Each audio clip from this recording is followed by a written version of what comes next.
Hello class, आज की video में जो क्लास 10 का पेपर हुआ था बोर्ड का, उस बोर्ड के पेपर के एमसीक्यू क्वेश्चन को सॉल्व करेंगे और देखेंगे भाई कैसे क्वेश्चन इसके आते हैं। इसी भी यहाँ पे आप सीबीएसई बोर्ड का जो क्वेश्चन पेपर होता है उससे अपने क्वेश्चन को मैच कर सकते हो, अपनी प्रिपरेशन कर सकते हैं कि भाई आपने कितना सही किया है या कितना सही कर सकते हैं फ्यूचर में। तो चलिए इसे स्टार्ट करते हैं। तो देखिए हमारा पहला क्वेश्चन दिया गया है tan थीटा इक्वल टू 3/4। तो हमें निकालना है cos थीटा कितना होगा। तो सिंपल tan का ये फॉर्मूला दिया है तो हमें पता है ट्रायंगल बनेगा, राइट एंगल या 90 या थीटा दिया, थीटा बना लेंगे। अब देखिए परपेंडिकुलर और ये हमारा क्या होता है हाइपोटेन्यूज। तो परपेंडिकुलर कितना दिया 3 और सॉरी बेस है ना, परपेंडिकुलर बेस होता है तो बेस कितना दिया 4 रखेंगे तो हाइपोटेन्यूज कितना है हमारा 3 का स्क्वायर 9, 4 का स्क्वायर 16। फॉर्मूला पता है ना h square equal to p square plus b square. Perpendicular कितना दिया 3 का स्क्वायर 9, 4 का स्क्वायर कितना आएगा 16, 9 16 कितना आएगा 25 इक्वल टू एच स्क्वायर। तो एच कितना आ गया हमारा रूट में 25 मतलब कितना आएगा 5। तो ये 5 आ गया, हमको निकालना क्या है कॉस थीटा। तो कॉस थीटा इक्वल टू क्या होता है बेस अपॉन हाइपोटेन्यूज। अब बेस हमारा कितना दिया देखिए 4 और हाइपोटेन्यूज कितना दिया है 5, तो 4/5 इसका आंसर आ जाएगा। तो इस तरह से हमारा ऑप्शन कौन सा ऑप्शन ए करेक्ट होगा। नेक्स्ट क्वेश्चन दिया है एक डाइस को हम थ्रो करते एक बार, अगर एक बार थ्रो करें तो 1 2 3 4 5 और 6 ये हमारा आउटकम आएंगे। अब इवन नंबर आने की प्रोबेबिलिटी पूछा है ना, तो प्रोबेबिलिटी पूछा इवन नंबर के लिए। तो इवन नंबर कितने 1 2 3, तो 3 अपॉन में टोटल नंबर कितने 6, कितना आएगा 1/2। तो आंसर क्या आएगा इसका 1/2, मतलब बी ऑप्शन हमारा क्या होगा करेक्ट है। नेक्स्ट क्वेश्चन देखेंगे, इसमें मिड एंड क्लास पूछा है, मिड एंड क्लास क्या होगा। तो सिंपल अगर हम इसको बनाते हैं तो ध्यान देखिएगा ये कुछ ऐसा होगा। यहाँ पे हमारा क्लास इंटरवल दिया है, कितना दिया 0 से 10, फिर 10 से 20, 20 से 30, 30 से 40 और 40 से 50, हाँ कि ना। और यहाँ पर आप नोटिस करेंगे यहाँ की फ्रीक्वेंसी दी हुई है, कितनी दी है 7 8 15 10 और 5। तो हम निकालेंगे सी एफ, क्योंकि मीटर की बात बोला है तो सी एफ निकालना पड़ेगा।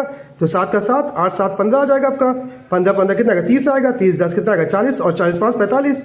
फिर हमें पता है n/2 निकालते तो n/2 करेंगे 45/2 तो कितना आएगा लगभग 22.5 आएगा, इतनी हमारी वैल्यू आएगी। अब 22.5 से छोटी वैल्यू क्या है, तो ये अगर देखा जाए तो इससे छोटी हमारे क्या 15 है ना, तो हमारा सी एफ हो जाएगा। इसके नीचे क्या आएगा हमारा एफ आएगा और एफ के सामने वाली जो क्लास आएगी वही हमारी क्या होगी मिड एंड क्लास। तो मिड एंड क्लास क्या है 20 30 है, तो 20 30 देखेंगे तो ऑप्शन सी हमारा क्या हो जाएगा करेक्ट हो जाएगा। वही मॉडल क्लास निकालना है तो इसमें सिंपल होता है मॉडल क्लास, कुछ नहीं करना है, सबसे बड़ी फ्रीक्वेंसी देखिए 11 है ना, उसके सामने जो क्लास होगी वही हमारा क्या होगा मॉडल क्लास। तो मॉडल क्लास क्या आएगा 10 से 15, तो आप कह सकते हैं आपका ऑप्शन डी क्या हो जाएगा करेक्ट हो जाएगा। वही हम बात करेंगे क्वेश्चन नंबर 5 की, लिखा which of the following can not be probability of any event. Probability क्या नहीं हो सकता, तो हमें पता है अगर किसी केस में डिनोमिनेटर जो है ना वो छोटा हो जाए न्यूमरेटर से तो प्रोबेबिलिटी नहीं होगा, या फिर माइनस में हो जाए तो प्रोबेबिलिटी नहीं होगा। तो उस केस में हमारी ये प्रोबेबिलिटी नहीं होगा बी वाला, तो हमारा बी ऑप्शन क्या होगा करेक्ट। बात करते हैं क्वेश्चन नंबर 6 की, लिखा 3 cot इक्वल टू 4, तो 3 को उधर भेजेंगे तो cot इक्वल टू हमारा क्या आएगा 4/3। अब cot को 10 में चेंज करें मतलब ये उल्टा होता है, उल्टा होगा तो 10 ए हमारा कितना आ जाएगा 3/4 आ जाएगा, हाँ कि ना। अब देखिए हमारी ये वैल्यू आ गई, अब इसकी वैल्यू यहाँ पुट करेंगे तो देखिए 10 की वैल्यू रखेंगे तो क्या आएगा 1 माइनस 10 की वैल्यू 3/4 मतलब 3 का स्क्वायर 9 और 4 का स्क्वायर 16। सेम यहाँ पे 1 प्लस 9/16, 16 इधर जाएगा तो 16 में से 9 जाएगा, कितना बचेगा हमारा 7 बचेगा अपॉन में 16। यहाँ देखेंगे 16 9 25 अपॉन में 16, 16 16 कट गया तो 7/25। तो हम कह सकते हैं हमारा ऑप्शन कौन सा ऑप्शन ए करेक्ट हो जाएगा। अब बात करेंगे हमको अपने क्वेश्चन नंबर 7 की। क्वेश्चन नंबर 7 क्या कह रहा है कि वैल्यू ऑफ cos 60 की वैल्यू क्या होती है। तो हमें पता है cos 60 क्या होता है sin 30 होता है, और sin 30 की वैल्यू क्या होती है 1/2, तो cos 60 की वैल्यू 1/2 हो जाएगा। तो इस तरह से हमारा ये ऑप्शन क्या हो जाएगा करेक्ट हो जाएगा। अब बात करते हैं क्वेश्चन नंबर 8 की। क्वेश्चन नंबर 8 में पूछा है कि 1 plus cot square theta upon 1 plus tan square theta कितना होगा। तो देखिए 1 प्लस cot स्क्वायर थीटा को हम लिख सकते हैं क्या cosec स्क्वायर थीटा, वहीं पे 1 प्लस tan को हम कह सकते हैं sec स्क्वायर थीटा, cosec को हम लिख सकते हैं 1/sin स्क्वायर थीटा और sec को 1/cos स्क्वायर थीटा।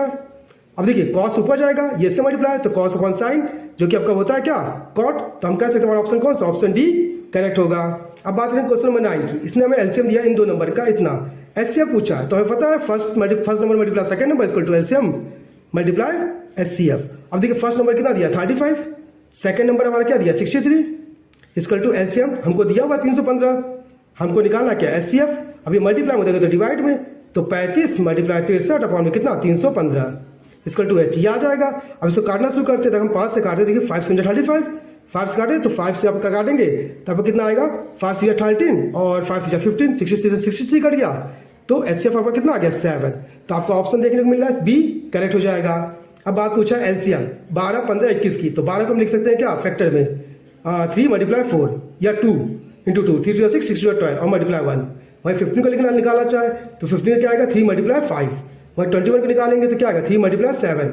अब इसके आगे 1 भी लिख सकते हैं, तो अब इसमें कमेंट करेंगे क्योंकि एलसीएम में जो कॉमन होता है उसे एक बार लिखते हैं, तो कॉमन क्या 3 है और कुछ नहीं है ना, तो 3 का एक बार लिखेंगे। फिर देखिए 2 एक बार है, 2 बार है, तो 2 लिख लेंगे 2 बार। फिर एक बार 5 है आपका, 5 लिख लेंगे। फिर एक बार 7 है तो 7 लिख लेंगे। बस आपका हो गया, आप सॉल्व कर लेते हैं। या देखिएगा जो कॉमन है उससे सिर्फ एक लिखेंगे एक बार एलसीएम में। अब आगे सॉल्व करते हो, बाकी नंबर ऐसे उतार लेंगे। तो देखिए 5 2 10, 10 2 20, 20 3 60, मल्टीप्लाई 7 7 6 42, तो 420 आपका आंसर आ जाएगा। तो ऑप्शन आपका कौन सा, डी ऑप्शन करेक्ट हो जाएगा। क्वेश्चन नंबर 11 की बात करेंगे तो देखिए इसमें इसको मल्टीप्लाई करेंगे तो कितना आएगा, तो √2 पूछा है, इरेशनल आएगा, रैशनल आएगा, इंटीजर आएगा, नन ऑफ दीज आएगा। देखिए इसको इससे मल्टीप्लाई करेंगे तो √2 × 2 तो क्या आएगा 2√2 माइनस √2 क्या आएगा 2। अब आपको पता है √2 क्या आपका इरेशनल नंबर है, इरेशनल मल्टीप्लाई करता है रैशनल नंबर से तब भी इरेशनल मिलेगा, और माइनस करेंगे तब भी क्या मिलेगा इरेशनल। तो इसका आंसर क्या होगा इरेशनल नंबर। तो आपको ऑप्शन ए क्या हो जाएगा करेक्ट हो जाएगा। वही बात करें क्वेश्चन नंबर 12 की, इसमें डिस्टेंस पूछा है इसके बीच में, तो हमारा x1 हो गया, ये हमारा y1, ये हमारा x2 हो गया, और ये हमारा क्या हो गया y2। तो डिस्टेंस का फॉर्मूला पता है d = रूट में x1 - x2 का whole square plus y1 - y2 का होल स्क्वायर। अब वैल्यू पुट कर देंगे तो देखिए रूट में x1 आपका कितना दिया 2 और 4, तो 2 में से 4 कितना आएगा 2, 2 का स्क्वायर क्या आएगा 4, 3 में से 1 गया 2, 2 का स्क्वायर क्या आएगा 4। क्लियर। अब देखिए यहाँ से 4 4 कितना आएगा 8, 8 को लिख सकते क्या 2√2, तो आपका आंसर क्या आएगा 2√2, मतलब ऑप्शन सी आपका क्या हो जाएगा करेक्ट हो जाएगा। अब बात करें क्वेश्चन नंबर 13। क्वेश्चन नंबर 13 क्या कह रहा है कि if a tangent PQ eight a point of P of a circle of a radius 5, एक सर्कल है, इसका रेडियस कितना दिया 5 दिया गया है, इतना क्लियर, और एक टेंजेंट है यहाँ से PQ नाम से। अब देखो QO क्या इसका सेंटर है और Q क्या बाहर का पॉइंट है, ये आपका पॉइंट है। अगर इसको आप ड्रॉ करते हैं तो ऐसा कुछ ये ड्रॉ होगा, ये रेडियस आपका, तो यहाँ 90 बनेगा हमको पता है। अब इसमें बोला कि OQ जो है 12, OQ कितना है आपका 12 दिया गया है। तो आपसे पूछा है कि भाई PQ कितना होगा, इसकी वैल्यू पूछा कि भाई PQ कितना निकलेगा, तो सिंपल 90 के सामने क्या होगा हाइपोटेन्यूज, हाँ कि ना। और ये आपका क्या होगा रुकिए if a tangent PQ eight a point, tangent PQ दिया है ना, ये आपका टेंजेंट हो गया P और PQ, P point of circle of radius 5 meet at the line of centre O at a point Q so that OQ is a 12, तो then find the line of PQ, PQ की line निकालनी है। तो देखिए ये hypotenuse होगा, तो hypotenuse का मतलब कितना 144 इक्वल टू, ये आपका बेस हो गया, 5 का स्क्वायर कितना आएगा, बेस का परपेंडिकुलर बोल सकते हैं 25 आएगा, और ये आपका क्या परपेंडिकुलर मतलब PQ का स्क्वायर, 25 प्लस हो जाएगा तो माइनस का, तो माइनस करते हैं तो देखिए इसका ही देगा 14 में से 5 गया, आपका कितना बचेगा 9 बचेगा, और फिर इसने कह दिया तो 3 में से 2 गया कितना आएगा 1 119 आएगा, इसका हो जाएगा तो रूट में, तो ये आपका आंसर हो जाएगा PQ का वैल्यू जो कि रूट में 119, तो ऑप्शन आपका बी करेक्ट हो जाएगा। अब बात करेंगे क्वेश्चन नंबर 14 का। क्वेश्चन 14 क्या कह रहा है, ये कह रहा है कि अगर DE और BC पैरेलल, मतलब ये लेंथ और ये लेंथ पैरेलल है, और साथ में AD कितना दिया आपको 3 दिया है, और DE आपको कितना दिया है 4 दिया है, ठीक, और DB दिया 1.5, DB कितना दिया 1.5, तो आपसे पूछ रहा है कि BC कितना होगा। ध्यान देखिएगा, मतलब ये आपका एक ट्रायंगल इसकी और इसकी बात कर रहा है, अगर ट्रायंगल 2 ट्रायंगल की बात करेगा तो यहाँ लगता है हमारा क्या थेल्स थ्योरम। थेल्स थ्योरम क्या होता है कि एक सर्कल का एक ट्रायंगल का एक साइड और दूसरे ट्रायंगल का एक साइड, फिर छोटा दूसरा ट्रायंगल का ये साइड और इसका ये साइड क्या होंगे इक्वल होंगे, या फिर ये साइड और ये साइड क्या होंगे इक्वल। तो आप लिख सकते हैं कि AD अपॉन में क्या AB इक्वल टू छोटे वाले क्या DE अपॉन में क्या BC, और आपको BC ही निकालना है। अब ध्यान देखिए AD कितना दिया आपका 3, AB की बात करें 3 और 1.5 कितना आएगा 4.5 इक्वल टू DE कितना दिया 4 अपॉन में BC, बस आपको BC निकालना है। तो देखिए 3 से काटेंगे 3 15 आएगा, मल्टीप्लाई करेंगे 60 आएगा, तो इधर मल्टीप्लाई करेंगे तो BC इक्वल टू कितना आएगा 6.0, ये आपकी वैल्यू हो जाएगी। तो आंसर क्या आएगा 672, मतलब डी ऑप्शन आपका करेक्ट होगा। क्वेश्चन 15 देखेंगे, इसमें लिखा angle of a sector of a circle, radius 60 दिया, तो थीटा आपको दिया 60, रेडियस दिया आपको 6, तो आपको निकाला सेक्टर। सेक्टर का फॉर्मूला क्या होता है θ/360 पाई r स्क्वायर। अब देखिए सारी वैल्यू रखेंगे तो थीटा की वैल्यू कितनी है 60 है, अपॉन में 360, पाई का पाई रखेंगे क्योंकि पाई की वैल्यू में आंसर आ रहा है हमारा, और r हमारा कितना दिया है, r आप देखेंगे 6 दिया, तो 6 का स्क्वायर कितना आएगा 36 आएगा। इतना क्लियर, 36 से काटेंगे कितना आएगा आपका 10 आ जाएगा, ठीक। अब 10 से इसको उड़ाएंगे तो आपको कितना आएगा 6 आ जाएगा, तो आंसर क्या आएगा 6 पाई। तो 6 पाई का देखेंगे तो सी ऑप्शन हमारा क्या हो जाएगा करेक्ट हो जाएगा। इतना क्लियर।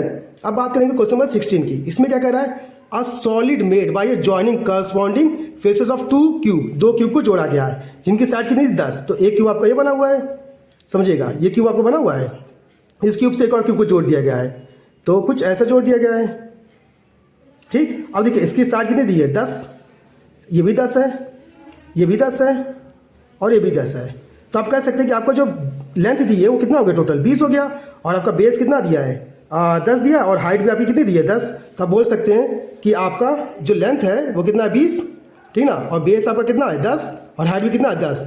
पूछ रहा है कि रिजल्टेंट जो बनेगा क्यूबॉइड उसका सरफेस एरिया क्या होगा। तो सरफेस एरिया फॉर्मूला क्या होता है, हमें पता है क्यूबॉइड का। तो यहाँ लिख लेते हैं, सी एस लिख सकते हैं या सरफेस एरिया लिख सकते हैं क्यूबॉइड का, होता है 2 ब्रैकेट में L B plus B H plus H L. बस वैल्यूम रखना है, ध्यान रखिएगा। 2 एल बी मतलब क्या, लेंथ इंटू ब्रेथ, इसको मल्टीप्लाई करें कितना आएगा 200 प्लस बी एच इसको मल्टीप्लाई करें कितना आएगा 100 प्लस एच एल इसको मल्टीप्लाई करें कितना आएगा 200 200 200 400 100 500 500 को 2 से मल्टीप्लाई कितना आएगा 1000। तो आपका आंसर क्या आएगा 1000 सेंटीमीटर स्क्वायर। तो ऑप्शन देखेंगे तो ऑप्शन डी आपका क्या हो जाएगा, करेक्ट हो जाएगा। वही बात करें क्वेश्चन नंबर 17 की, इसमें पूछा कि the zero of quadric polynomial 6x square minus 3 minus 7x, इससे कितने होंगे जीरो। तो सिंपल देखिएगा ध्यान से, ये आपकी वैल्यू दिया तो लिखेंगे 6x स्क्वायर, इसको थोड़ा आगे कर लेंगे तो माइनस का 7x और माइनस का 3, इसको आगे हम जीरो मान लेंगे, जीरो निकाले ना। अब देखिए 6 से मल्टीप्लाई करेंगे 6 से 18, 2 नंबर चूज करिए जिसको मल्टीप्लाई करने पे 18 है और माइनस करने पे 7 है। तो आपको पता है 9 और 2, तो हमें लिखेंगे 9 और 2 इसकी जगह। तो 6x square minus 9 minus 2 x minus 3 equal to 0। अब अंदर मल्टीप्लाई कर लेंगे तो 6x स्क्वायर माइनस का 9x और माइनस माइनस प्लस का 2x माइनस 3 इक्वल टू 0। इन दोनों से कॉमन क्या कर सकते हैं, तो आप देख सकते हैं 3x कर सकते हैं, तो आपको बचेगा क्या 2x माइनस 3 बचेगा। सेम इसमें से कुछ कॉमन नहीं मिलेगा तो हम +1 ले लेंगे तो 2x माइनस 3 मिल जाएगा। ठीक ना। अब ध्यान देखेंगे भाई इसमें से इसमें कॉमन क्या कर सकते हैं 2x माइनस 3, तो 2x माइनस 3 आपने कॉमन कर लिया तो बचा क्या 3x प्लस 1, हाँ कि ना, इसको 0।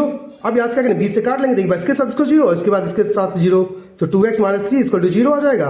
तो x क्या आएगा आपका 3/2, एक आंसर ये आ गया। दूसरा यहाँ से निकालते हैं, देखिए प्लस का 1 देगा तो माइनस का, और ये मल्टीप्लाई होता है डिवाइड, तो x की वैल्यू क्या आएगी माइनस का 1/3। तो आपके दो आंसर क्या होंगे 3/2 और माइनस का 1/3। तो अब ऑप्शन देखेंगे तो 3/2 आपका मिल रहा है, हाँ, माइनस का 1/3 हाँ मिल रहा है, तो बी ऑप्शन आपका क्या होगा करेक्ट है। इतना क्लियर। अब बात करेंगे क्वेश्चन नंबर 18 की, तो किसमें दिया गया है कि भाई द नंबर ऑफ सॉल्यूशन कितने निकलेंगे इस इक्वेशन की और इस इक्वेशन की। सिंपल हमको पता है, रेशियो चेक करेंगे तो रेशियो चेक करते देखिए 2 अपॉन ये, हाँ कि ना, या फिर ये अपॉन ये आपका A1 होगा, ये आपका B1 होगा और ये आपका क्या होगा C1। इसी तरह आपका ये क्या होगा A2, ये आपका क्या होगा B2 और ये आपका क्या होगा C2। तो रेशियो हम निकालते हैं तो देखिए पहले A1 अपॉन A2 करेंगे तो 4/3 अपॉन में कितना 2, तो देखिए 2 × 2 2 2 4, तो 2/3 आएगा। दूसरा रेशियो निकालते हैं तो 2/3, देखिए ये भी आपका B1 और B2 का रेशियो आ गया। C का भी देखेंगे तो 8 अपॉन कितना 12, तो 4 2 8 4 3 12, तो तीनों रेशियो इक्वल आ रहे हैं ना। आप कह सकते हैं कि A1 upon A2 equal B1 upon B2 equal C1 upon C2। अगर इसके सारे रेशियो इक्वल है तो हम कह सकते हैं कि भाई ये क्या देगा इन्फिनिटी नंबर ऑफ सोल्यूशन देगा, तो आंसर क्या होगा बी करेक्ट हो जाएगा। अब बात करें क्वेश्चन नंबर 19 की, इसमें क्या कह रहा है that discrimination of the quadric equation, ये दिया गया है विल बी, क्या होगा इनमें से। तो सिंपल हम फॉर्मुला चेक कर लेते हैं, b² माइनस 4ac से डिस्क्रिमिनेंट पूछा है ना, तो ये फॉर्मुला लगाएंगे तो चेक करते हैं b की वैल्यू क्या है 4√3, तो 4 का स्क्वायर 16, 16 3 जा 18, √3 का स्क्वायर क्या आएगा 3 आएगा ना, तो 16 3 जा कितना होता है 48 होता है, तो 48 आएगा। सॉरी गलती से बोल दिया था वो 48 माइनस 4, एक मान कितना 3 और 4, तो देखिए 4 3 जा 12 और 12 4 जा 48, काटें कितना 0, तो आपका ऑप्शन कौन सा सी ऑप्शन करेक्ट हो जाएगा। वहीं आप बात करें क्वेश्चन नंबर 20 जो कि लास्ट क्वेश्चन है, इसमें कॉमन डिफरेंस पूछा है, तो देखिए इसमें से इसको क्या करेंगे माइनस, पता ना A2 minus A1 first second term minus first term, किसी भी माइनस कर लेंगे, या आप नोटिस करेंगे ठीक बात √2 बढ़ा, फिर इसके बाद एक और √2 हुआ, फिर एक और हुआ 3√2, तो आप देख रहे हैं √2 आपका इंक्रीज कर रहा है, या फिर आप माइनस करके भी निकाल सकते हैं। तो डिफरेंस क्या होगा 3 प्लस √2 माइनस 3 से 3 कट गया तो आंसर क्या है √2, तो आप कह सकते हैं आपका ऑप्शन कौन सा डी ऑप्शन करेक्ट होगा। और इस तरह से इसके MCQ सारे खत्म होते हैं। अगर आपको देखा जाए तो इसके बाकी सवाल देखने होंगे, तो बाकी सवाल भी सिंपली आए हुए हैं। अगर आपको इसके क्वेश्चन चाहिए, इसका सोल्यूशन चाहिए, तो आप कमेंट करके हमें बता दीजिएगा, उसका सोल्यूशन हम आपको बता देंगे। तो आज क्लास के लिए धन्यवाद।